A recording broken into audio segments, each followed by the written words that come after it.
Hello guys, स्वागत है आप सबका आपके अपने यूट्यूब चैनल पर। आज हम लोग पढ़ने वाले हैं अनुवाद। अंग्रेजी अनुवाद कैसे करते हैं, हिंदी से अंग्रेजी में अनुवाद कैसे करते हैं। तो अनुवाद यानी कि ट्रांसलेशन के बारे में आज हम लोग पढ़ेंगे। ट्रांसलेशन के बारे में क्या पढ़ेंगे? आज हम लोग ट्रांसलेशन पढ़ेंगे। ट्रांसलेशन यानी कि अनुवाद। अनुवाद क्या होता है? कोई भी हिंदी का जो वाक्य है उसको अंग्रेजी में परिवर्तित करना, उसको क्या कहते हैं? अनुवाद कहते हैं या फिर ट्रांसलेशन कहते हैं। अब ट्रांसलेशन बनाते समय या अनुवाद करते समय हमें कुछ चीज़ों का ज्ञान होना ज़रूरी है, जैसे कि टेंस का और वर्ब का। इन दोनों चीज़ों के बारे में हमको ज्ञान होना बहुत ज़रूरी है। तो सबसे पहले टेंस देखते हैं और वर्ब।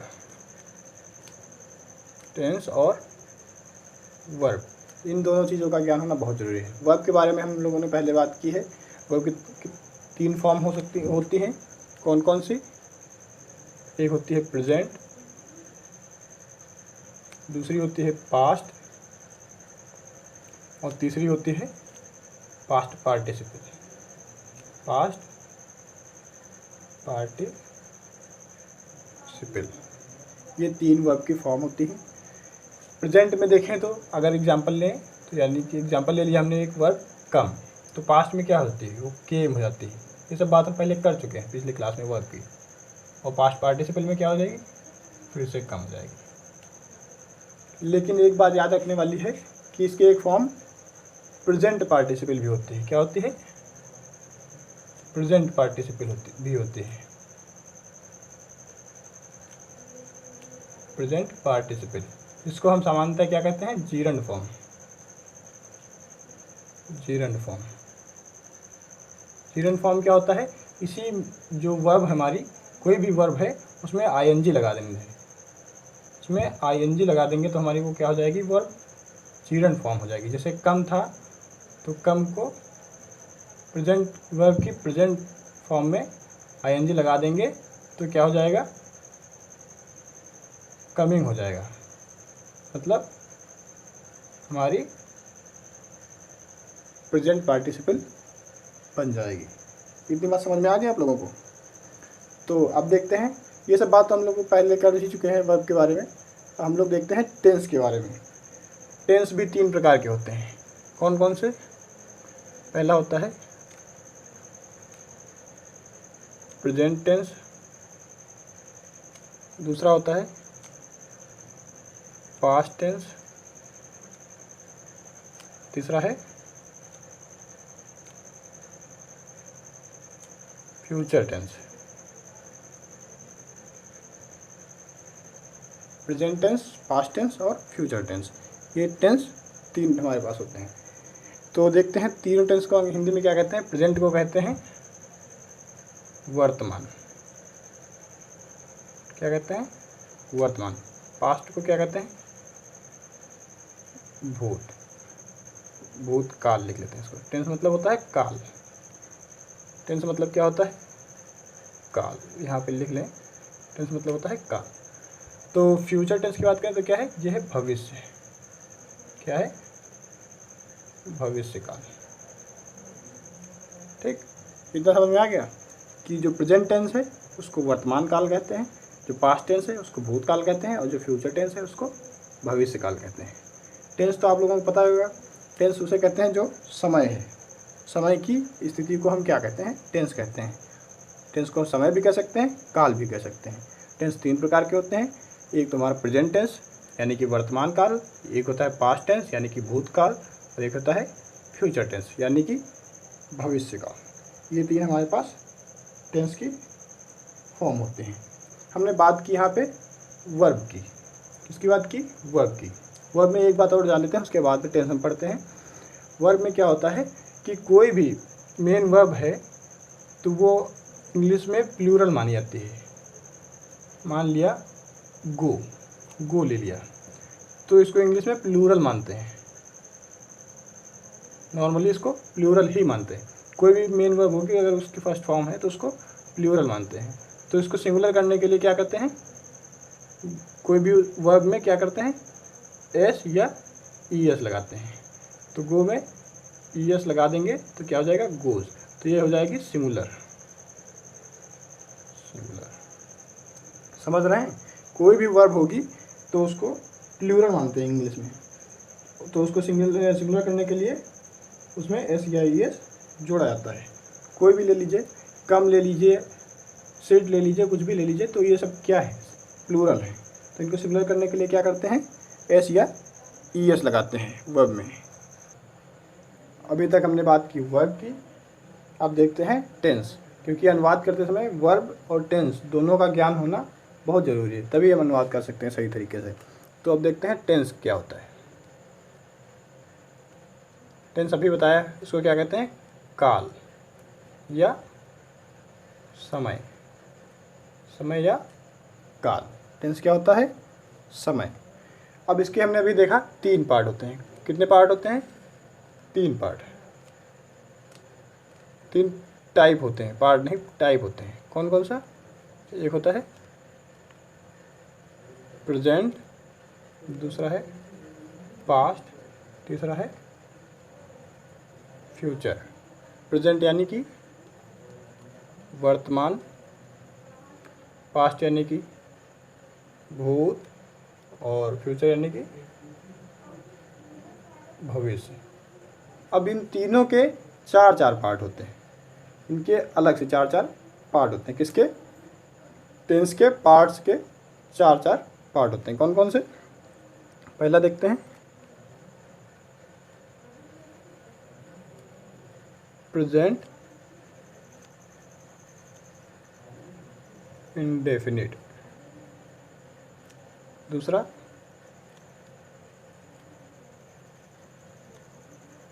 प्रेजेंट कॉन्टिन्यूअस, तीसरा प्रेजेंट परफेक्ट, और चौथा है प्रेजेंट परफेक्ट कॉन्टिन्यूअस। समझ में आ गया? प्रेजेंट टेंस के 4 पार्ट होते हैं। कौन कौन सा, present indefinite, present continuous, present perfect और प्रेजेंट परफेक्ट कॉन्टिन्यूअस। तो अब देखते हैं इनको हिंदी में क्या कहते हैं। इसको कहते हैं वर्तमान जारी समय, नहीं, इसको वर्तमान अनिश्चित समय। क्या कहते हैं, अनिश्चित समय या वर्तमान अनिश्चित काल। प्रेजेंट मतलब वर्तमान, इंडेफिनिट मतलब अनिश्चित, जो निश्चित ना हो, और टेंस मतलब काल या समय। कॉन्टिन्यूअस देखते हैं, इसको कहते हैं वर्तमान जारी समय। और प्रेजेंट परफेक्ट देखते हैं, वर्तमान पूर्ण समय। परफेक्ट क्या कहते हैं, वर्तमान पूर्ण समय। अब देखते हैं प्रेजेंट परफेक्ट कॉन्टिन्यूअस, तो इसको कहते हैं वर्तमान पूर्ण जारी समय। इतना समझ में आ गया कि प्रेजेंट टेंस के 4 पार्ट हुए, present indefinite, present continuous, present perfect, present perfect continuous. Present indefinite को कहते हैं वर्तमान अनिश्चित समय, प्रेजेंट कॉन्टिन्यूअस को कहते हैं वर्तमान जारी समय, प्रेजेंट परफेक्ट को कहते हैं वर्तमान पूर्ण समय, और प्रेजेंट परफेक्ट कॉन्टिन्यूअस को क्या कहते हैं, वर्तमान पूर्ण जारी समय। जैसे ही प्रेजेंट के 4 पार्ट हुए हैं, वैसे ही पास्ट के भी 4 पार्ट होंगे। उसमें बस अंतर क्या होगा, जहाँ पे प्रेजेंट लिखा हुआ है यहाँ पे क्या हो जाएगा, पास्ट हो जाएगा, और बाकी का वही रहेगा। तो यहाँ पे क्या हो जाएगा, past indefinite, past continuous, past perfect और पास्ट परफेक्ट कॉन्टिन्यूअस। तो हिंदी वैसे ही बदल जाएगी, भूतकाल अनिश्चित समय, भूतकाल जारी समय, भूतकाल पूर्ण समय, भूतकाल पूर्ण जारी समय। और फ्यूचर में भी ऐसा हो जाएगा, future indefinite, future continuous, future perfect, future perfect continuous. तो उसका भी हिंदी में अर्थ वैसे ही बदल जाएगा। इतनी बात आप लोगों को समझ में आ गई होगी। अब सबसे पहले हम शुरुआत करते हैं प्रेजेंट इंडेफिनिट टेंस से। किससे, प्रेजेंट इंडेफिनिट टेंस से। Present indefinite tense. हिंदी में कहें तो वर्तमान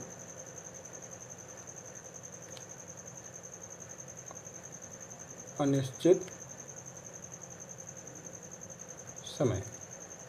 अब इसको बनाने के नियम क्या है? नियम जानने से पहले हम देखेंगे इसको पहचानेंगे कैसे कि वो वर्तमान अनिश्चित समय में है, यानी कि प्रेजेंट इंडेफिनिट टेंस में है। तो इसकी पहचान जान लेते हैं क्या होती है। पहचान लिख लेते हैं। पहचान क्या है? हिंदी वाक्यों के अंत में इनके जो प्रेजेंट इंडेफिनिट में होंगे उनके हिंदी वाक्यों के अंत में ता है, ती है, ते है, ता हूँ, ती हूँ आदि शब्द आते हैं। क्या आते हैं? आदि शब्द आते हैं। फिर से देख लेते हैं पहचान कैसे करेंगे कि टेंस जो हमारा है प्रेजेंट इंडेफिनिट में है। तो हम सबसे पहले उसका हिंदी वाक्य देखेंगे और उसके लास्ट में देखेंगे किसी भी हिंदी वाक्य के अंत में अगर ता है, ती है, ते हैं, ता हूँ, ती हूँ आदि शब्द आते हैं तो वो क्या है, हम समझ जाएंगे वो प्रेजेंट इंडेफिनिट में है। इतनी बात समझ में आ गई? किसी वाक्य को पहचानना होगा तो उसके हम लास्ट में जाकर भी देखेंगे कि उसमें यदि ता है, ती है, ते हैं ये आदि शब्द आते हैं तो वो हमारा प्रेजेंट इंडेफिनिट में होगा। एग्जाम्पल देख लेते हैं हम। जैसे राम स्कूल जाता है, तो ये क्या हो गया? एग्जाम्पल हमारा जैसे राम स्कूल जाता है, तो हमने क्या देखा? हिंदी वाक्य है हमारा ये, इसके लास्ट में हमने देखा ता है आ रहा है, तो इसे हम जान गए कि ये प्रेजेंट इंडेफिनिट में ही है। ऐसे ही हमको पहचान करनी है। अब इनको बनाने के कुछ नियम हैं। नियम देख लेते हैं। अभी पीछे हमने बात की कि अगर सिंगुलर है, सब्जेक्ट हमारा सिंगुलर है तो वर्ब भी सिंगुलर ही होगी। वर्ब सिंगुलर होगी। वर्ब सिंगुलर करने के लिए क्या करेंगे? मेन वर्ब में एस या ई एस लगा देंगे। अभी ऐसी हमने बात इसकी की है पीछे। क्या की है कि कोई भी इंग्लिश में कोई भी वर्ब होती है उसको हम प्लूरल मानते हैं। इंग्लिश में प्लूरल माना जाता है, तो उसको सिंगुलर करने के लिए क्या करते हैं? एस या ई एस लगाते हैं। इतनी बात समझ में आ गई? Very good. तो मेन वर्ब की फर्स्ट फॉर्म में एस या ई एस लगाते हैं। अब देख लेते हैं सिंगुलर या प्लूरल प्रोनाउन या सब्जेक्ट के प्रोनाउन हो क्या क्या सकते हैं। तो हमने देखा कि देख लेते हैं हमारे पास जो आई है, वी है, यू है, दे है, ये सब हमारे क्या है? प्लूरल प्रोनाउन है। और ही, सी, इट ये सब क्या है? किसी सब्जेक्ट का नाम हो तो नाउन हो वो भी क्या है? प्लूरल है। ये सिंगुलर है। क्या है? सिंगुलर है। तो बात समझ में आ गई? ये सारी हमारी क्या है? सिंगुलर प्रोनाउन है। तो हमको देखना है कि अगर ही, सी, इट या किसी सब्जेक्ट का नाम जैसे राम आया है तो सिंगुलर अगर है तो उसमें हम क्या करेंगे? वर्ब में एस या ई एस लगा देंगे। अगर प्लूरल है या फिर आई वी या है तो उसमें क्या करेंगे? हम एस या एस नहीं लगाएंगे। जैसे का तैसा ही वर्ब लिखा रहने देंगे। इतनी बात समझ में आ गई? Very good. अब यहाँ पर देखने वाली बात यह है कि कुछ वर्ब्स हैं जिनको सिंगुलर करने के लिए उसमें एस या ई एस नहीं, आई ई एस लगता है। देखते हैं कैसे कौन से हैं। जैसे कि कैरी हुआ, तो इसमें क्या करते हैं? इसको सिंगुलर करने के लिए क्या करेंगे? CARRIES यानी कि y हटा दिया गया और IES लगा दिया गया। क्या लगाया गया है? IES, ये लगाया गया है। क्या हटा के? y हटा के। तो हमको याद रखना है कि कोई भी अगर वर्ब है जिसके लास्ट में y आ रहा है तो उसको सिंगुलर करने के लिए क्या करेंगे? y हटा देंगे, उसमें IES लगा देंगे। अगला देखते हैं एग्जाम्पल, ट्राई। ट्राई क्या है? इसमें भी लास्ट में y आ रहा है तो इसमें y हटा करके IES लगा देंगे, तो क्या हो जाएगा? ट्राइस। ये बात समझ में आ गई? ये बात नोट करके रख लेना आप, ये ध्यान से देख लेना। इसमें क्या करते हैं? y हटा करके IES लगा देते हैं। अब देखते हैं सेंटेंस बनाएंगे कैसे। तो हमारे पास सेंटेंस कितने प्रकार से बनेंगे? 4 प्रकार से। कौन कौन से? अफर्मेटिव, निगेटिव, इंट्रागेटिव और इंट्रागेटिव निगेटिव। ये 4 प्रकार से हमारा एक सेंटेंस बनेगा। तो सबसे पहले हम अफर्मेटिव देख लेते हैं। प्रेजेंट का इंडेफिनिट का अफर्मेटिव।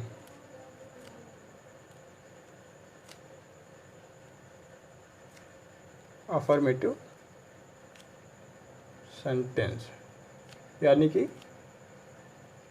साधारण वाक्य। कौन सा? साधारण वाक्य। देख लेते हैं साधारण वाक्य कौन कौन से होते हैं। अभी जैसे हमने लिखा था राम स्कूल जाता है, तो ये क्या है? एक साधारण वाक्य है। जैसे कि, और इसको बनाने का रूल लिख लेते हैं, फिर उसके बाद में एग्जाम्पल से समझते हैं। रूल लिख लेते हैं, आप भी लिख लीजिए। रूल है, सबसे पहले क्या लिखेंगे? सब्जेक्ट, फिर मेन वर्ब, मेन वर्ब की फर्स्ट फॉर्म, फिर अगर सिंगुलर है तो उसमें क्या लगाएंगे? एस या ES लगाएंगे, फिर ऑब्जेक्ट लगाएंगे। ये सिंपल सा रूल है। सब्जेक्ट तो आप पहचानते होंगे, कर्ता जो कार्य कर रहा हो, मेन वर्ब जो कार्य किया जा रहा हो, ऑब्जेक्ट जो हमारा कर्म हो। ठीक, ये इतनी बात समझ में आ गई। अगर सिंगुलर है सब्जेक्ट तो क्या करेंगे? मेन वर्ब में S या ES लगा देंगे। अब एग्जाम्पल के थ्रू समझते हैं। एग्जाम्पल है हमारा, जैसे अभी लिखा था पीछे, राम स्कूल जाता है। ये हमारा एग्जाम्पल हुआ, राम स्कूल जाता है। तो इसको देखते हैं कैसे बनेगा। सबसे पहले क्या करेंगे? सब्जेक्ट लिखेंगे। सब्जेक्ट क्या है हमारे पास? राम। राम हमारा क्या है? सब्जेक्ट। फिर मेन वर्ब, मेन वर्ब क्या है? जाना। जाना मतलब गो। सब्जेक्ट क्या था? सिंगुलर। सिंगुलर है तो इसमें S या ES लगाएंगे। लास्ट में O है इसलिए ES लगाते हैं। उसके बाद में अब ऑब्जेक्ट बचा क्या? ऑब्जेक्ट हमारा स्कूल। स्कूल लगाने से पहले हम टू लगा लेते हैं, टू स्कूल। तो समझ में आ गया आप लोगों को? एक दूसरा एग्जाम्पल लिख लेते हैं।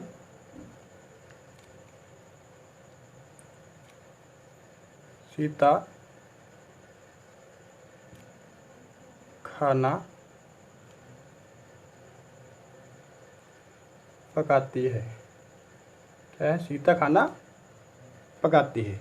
इसको कैसे बनाएंगे? सबसे पहले क्या लिखेंगे? सब्जेक्ट। सब्जेक्ट क्या है हमारा? सीता। उसके बाद में क्या है? Main verb. मेन वर्ब क्या है? पकाना। पकाना क्या है? इसको इंग्लिश में कहते हैं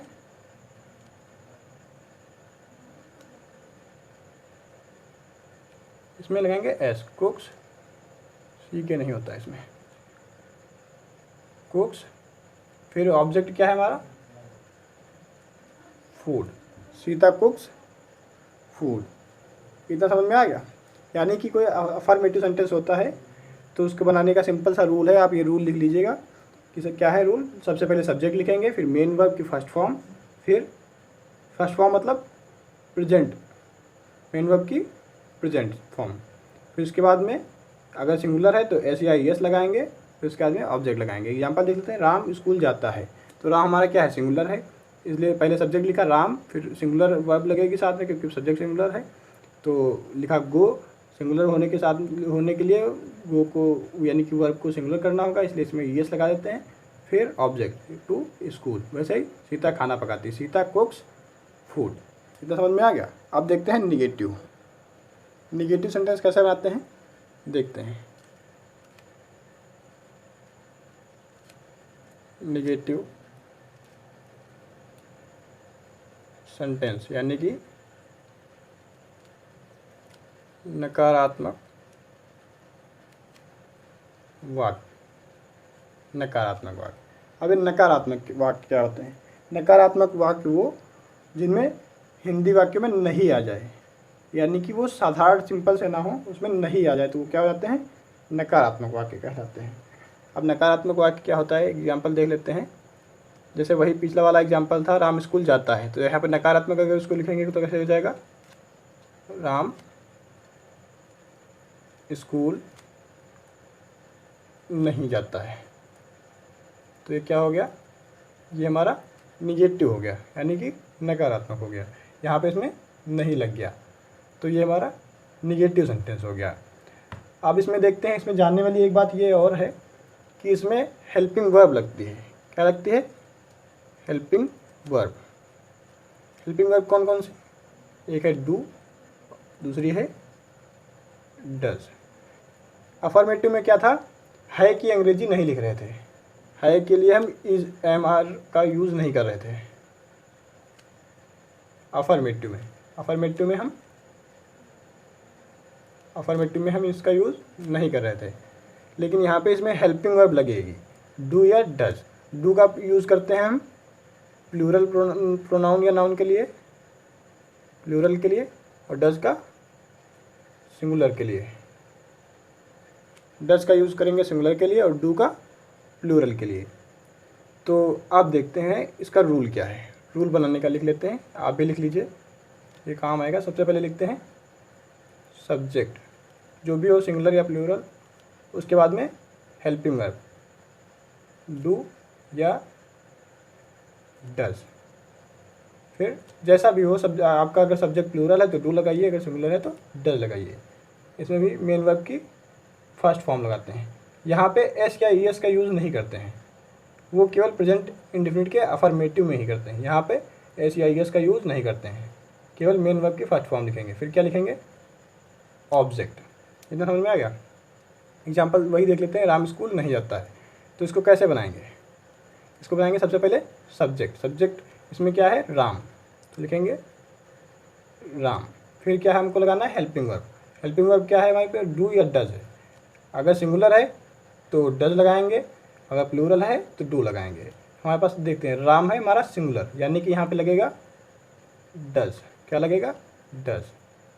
निगेटिव है तो निगेटिव में नॉट भी लगेगा। यहाँ पे थोड़ा चेंज कर लेते हैं, थोड़ा गड़बड़ हो गया, रूल में थोड़ा चेंज कर लेते हैं। Subject plus helping verb plus not, फिर मेन वर्ब की फर्स्ट फॉर्म, फिर ऑब्जेक्ट। इसको सही कर लीजिए, करेक्ट कर लीजिए, क्योंकि हम निगेटिव बना रहे हैं। राम, फिर डज, फिर नॉट, क्योंकि हेल्पिंग वर्ब के बाद में नॉट लगना है। अब यहाँ पे मेन वर्ब की फर्स्ट फॉर्म लगेगी, इसमें एस या एस नहीं लगेगा। जाता, जाता की क्या होता है, गो। फिर ऑब्जेक्ट है टू स्कूल। इतना समझ में आ गया होगा आप लोगों को, कन्फ्यूज नहीं हो जाएगा। थोड़ा दिक्कत हो गई थी, यहाँ पे निगेटिव नहीं लिखा था। फिर से देख लेते हैं, निगेटिव सेंटेंस वो होते हैं जिनको हम नकारात्मक वाक्य कहते हैं, यानी कि जिनमें नहीं आ जाए। इनमें एक चीज़ ध्यान देने वाली है कि हेल्पिंग वर्ब लगेगी। हेल्पिंग वर्ब हमारी क्या है, अफर्मेटिव में डू या डज। डू का यूज़ करते हैं प्लूरल सब्जेक्ट के लिए और डज का सिंगुलर सब्जेक्ट के लिए। अब इसका रूल देख लेते हैं क्या है। सबसे पहले सब्जेक्ट लिखेंगे, फिर हेल्पिंग वर्ब डू या डज, उसके बाद में नॉट, फिर मेन वर्ब की फर्स्ट फॉर्म, इसमें एस या एस नहीं लगेगा, फिर लिखते हैं ऑब्जेक्ट। सेंटेंस बनाते हैं। एग्जांपल में अपना ऊपर वाला, राम स्कूल नहीं जाता है, तो सबसे पहले लिखेंगे सब्जेक्ट। सब्जेक्ट क्या है, राम। राम है सिंगुलर, सिंगुलर सब्जेक्ट है। सिंगुलर सब्जेक्ट के लिए हम डज का यूज़ करेंगे। फिर इसके बाद में नॉट, नॉट लिखेंगे। फिर मेन वर्ब की फर्स्ट फॉर्म गो, इसमें एस या एस नहीं लगेगा, सिंपल गो लिखा जाएगा। फिर उसके बाद में ऑब्जेक्ट टू स्कूल। इतना आप लोगों को समझ में आ गया होगा, वेरी गुड। अब बात करते हैं इंट्रागेटिव सेंटेंस के बारे में। किसके बारे में,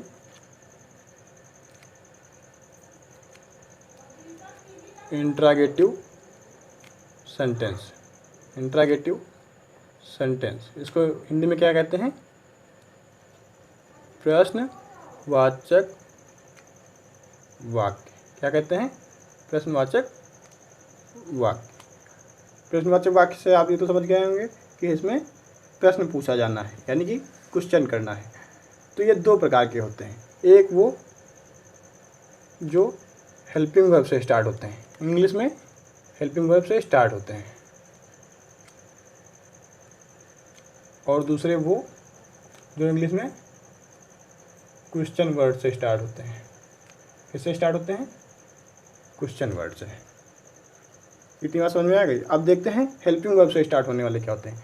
हेल्पिंग वर्ब से स्टार्ट होने वाले वो होते हैं सेंटेंस जिनमें हिंदी वाक्य में प्रश्न किया जाए, जिसमें क्या आए, शुरुआत में क्या आ जाए। इन हिंदी वाक्यों के स्टार्टिंग में क्या आ जाए, मतलब हिंदी वाक्यों के शुरुआत में क्या शब्द आ जाए, क्या शब्द आए, मतलब प्रश्नवाचक वाक्य देखते हैं। इसमें दो प्रकार के होते हैं, एक तो वो जो हेल्पिंग वर्ब से स्टार्ट होते हैं इंग्लिश में, और दूसरे वो जो इंग्लिश में क्वेश्चन वर्ड से स्टार्ट होते हैं। हेल्पिंग वर्ब से स्टार्ट होने वाले वो हिंदी वाक्यों में देखते हैं जिनका शुरुआत क्या शब्द से हो। जैसे कि पिछला वाला सेंटेंस लेते हैं एग्जाम्पल के थ्रू। पिछला वाला सेंटेंस था हमारा, क्या राम स्कूल जाता है, क्या राम स्कूल जाता है। तो इसमें क्या हुआ, क्या शब्द से स्टार्ट हुआ है, तो हमारा क्या हुआ, इंट्रागेटिव है, और वो भी हेल्पिंग वर्ब से स्टार्ट होने वाले सेंटेंस के थ्रू। तो इसका रूल देखते हैं क्या है। रूल है, रूल लिख लीजिएगा। सबसे पहले क्या लिखते हैं इसमें, हेल्पिंग वर्ब, यानी कि डू या डज। फिर क्या लिखते हैं, सब्जेक्ट, फिर मेन वर्ब की फर्स्ट फॉर्म, फिर ऑब्जेक्ट। मैं समझ में आ गया। अब इसको बना के देखते हैं इसी रूल के हिसाब से। सबसे पहले लिखते हैं हेल्पिंग वर्ब। राम क्या है, यहाँ पे सिंगुलर है, तो यहाँ पे हमारी हेल्पिंग वर्ब लगेगी डज। फिर उसके बाद में सब्जेक्ट, सब्जेक्ट क्या है, राम, फिर मेन वर्ब की फर्स्ट फॉर्म गो, फिर ऑब्जेक्ट क्या है हमारा, टू स्कूल। इतना समझ में आ गया। अब देखते हैं क्वेश्चन वर्ड से जो स्टार्ट होते हैं इंग्लिश में, क्वेश्चन वर्ड से स्टार्ट होने वाले। अब क्वेश्चन वर्ड से स्टार्ट होने वाले वो होते हैं जिन वाक्यों में, जिन हिंदी वाक्यों में क्या होता है, हिंदी वाक्यों में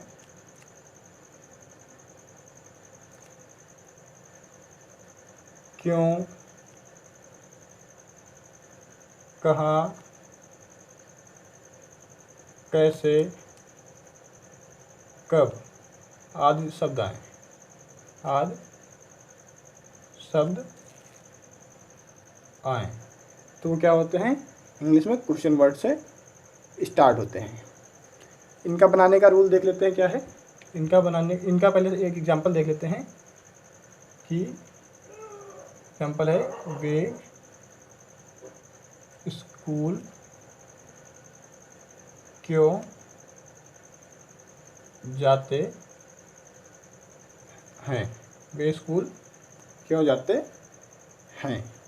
तो हम यहाँ पे इसका रूल लिखते हैं, बनाएंगे कैसे इसको, इसका रूल लिख लेते हैं।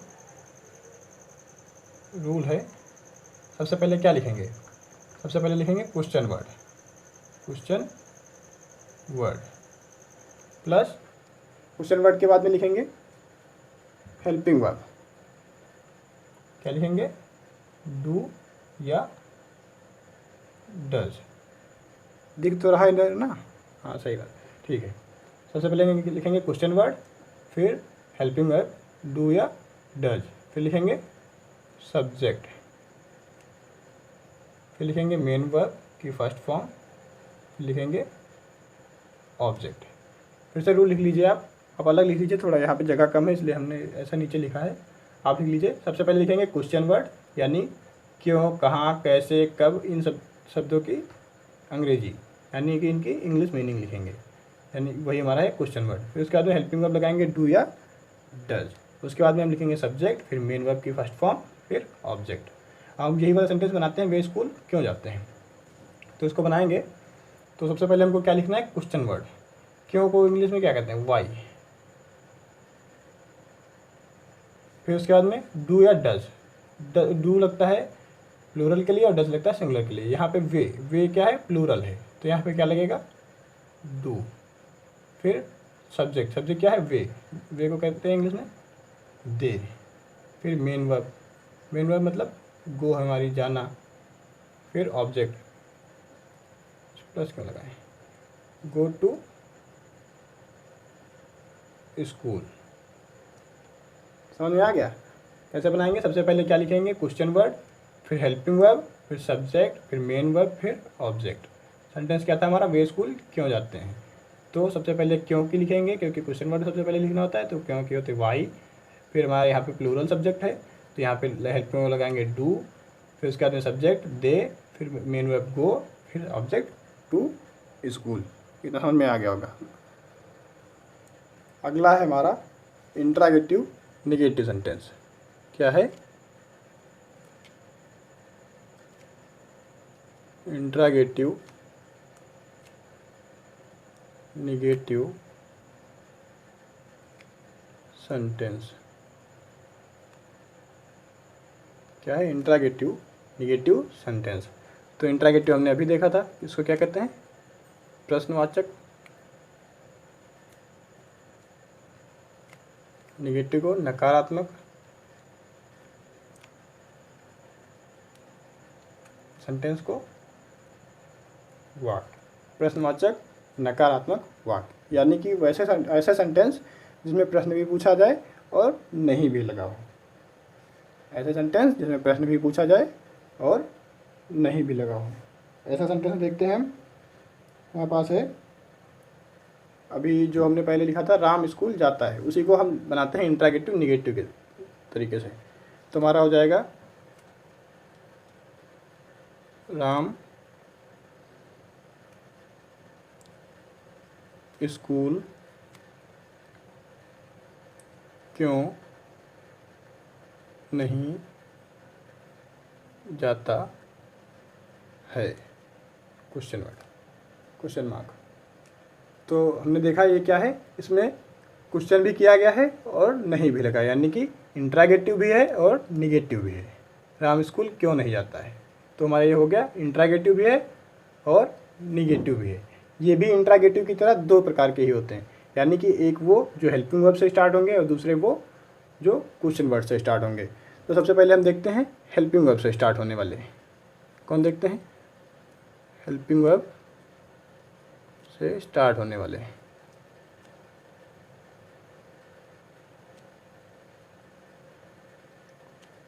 इनका रूल क्या है, इनका रूल लिख लेते हैं।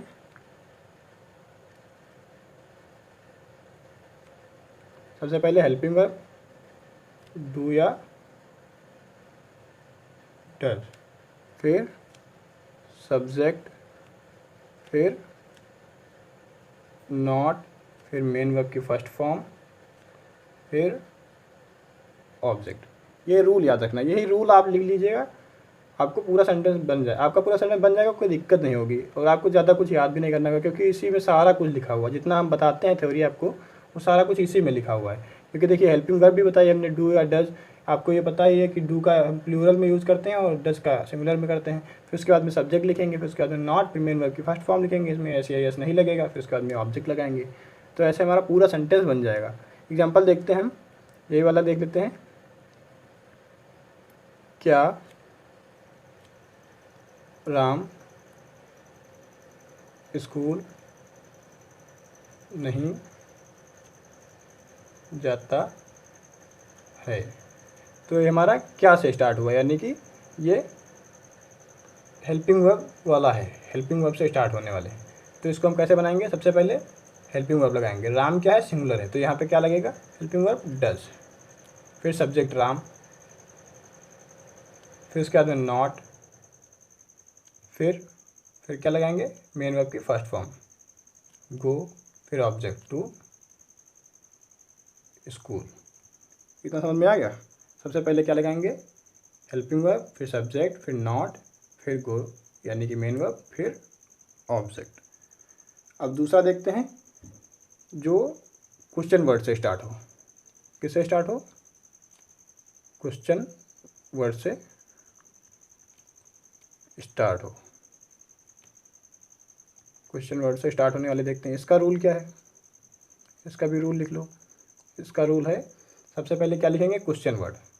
क्वेश्चन वर्ड वाले में सबसे पहले क्वेश्चन वर्ड भी लिखेंगे, फिर उसके बाद में डू या डज यानी कि हेल्पिंग वर्ब, फिर सब्जेक्ट, फिर नॉट, फिर मेन वर्ब की फर्स्ट फॉर्म, फिर ऑब्जेक्ट। इतना समझ में आ गया। सबसे पहले क्या लिखेंगे, क्वेश्चन वर्ड लिखेंगे, फिर हेल्पिंग वर्ब, फिर सब्जेक्ट, फिर नॉट, फिर मेन वर्ब, फिर ऑब्जेक्ट। यही वाला देखते हैं हम अभी, इसको फिर से देख लेते हैं। यही वाला इसको इसी तरीके से बना के देख लेते हैं। कैसे, क्वेश्चन वर्ड वाले से बना के देखते हैं। क्वेश्चन वर्ड के हिसाब से क्या हो जाएगा, जैसे ये ऊपर वाला लिखा है, राम स्कूल क्यों नहीं जाता है, क्या हो जाएगा, राम स्कूल क्यों नहीं जाता है। ये आप क्वेश्चन मार्क जरूर याद रखिएगा, हमसे कहीं कहीं मिस्टेक हुई है, क्वेश्चन मार्क नहीं लगाएं इंग्लिश ट्रांसलेट करते वक्त, आप क्वेश्चन मार्क जरूर लगाइएगा। ऑब्जेक्ट के बाद में क्वेश्चन मार्क लिख लीजिए, ये क्वेश्चन मार्क लगा दीजिएगा। तो सबसे पहले क्या लिखते हैं, क्वेश्चन वर्ड। क्वेश्चन वर्ड क्या है, क्यों। क्यों को इंग्लिश में कहते हैं वाई। फिर उसके बाद में डू या डज यानी helping verb, helping verb singular लगेगी यानी कि डज। फिर सब्जेक्ट राम, फिर नॉट, फिर मेन वर्ब गो, फिर ऑब्जेक्ट टू स्कूल। और क्वेश्चन मार्क जरूर याद रखिएगा, कहीं कहीं हमसे मिस्टेक हुई है, आप याद रखिएगा, क्वेश्चन मार्क जरूर लगाते हैं। तो प्रेजेंट इंडेफिनिट में इतना ही है। कल बात करेंगे प्रेजेंट कॉन्टिन्यूअस के बारे में। जिन लोगों को समझ नहीं आया हो वो फिर से इसको रिवाइज करके देख लीजिएगा। तो जिन लोगों को अच्छा लगे क्लास वो लाइक करें, अपने दोस्तों को शेयर करें, और क्वेरी हो तो कमेंट करें। आज की क्लास यहीं तक रखते हैं, धन्यवाद।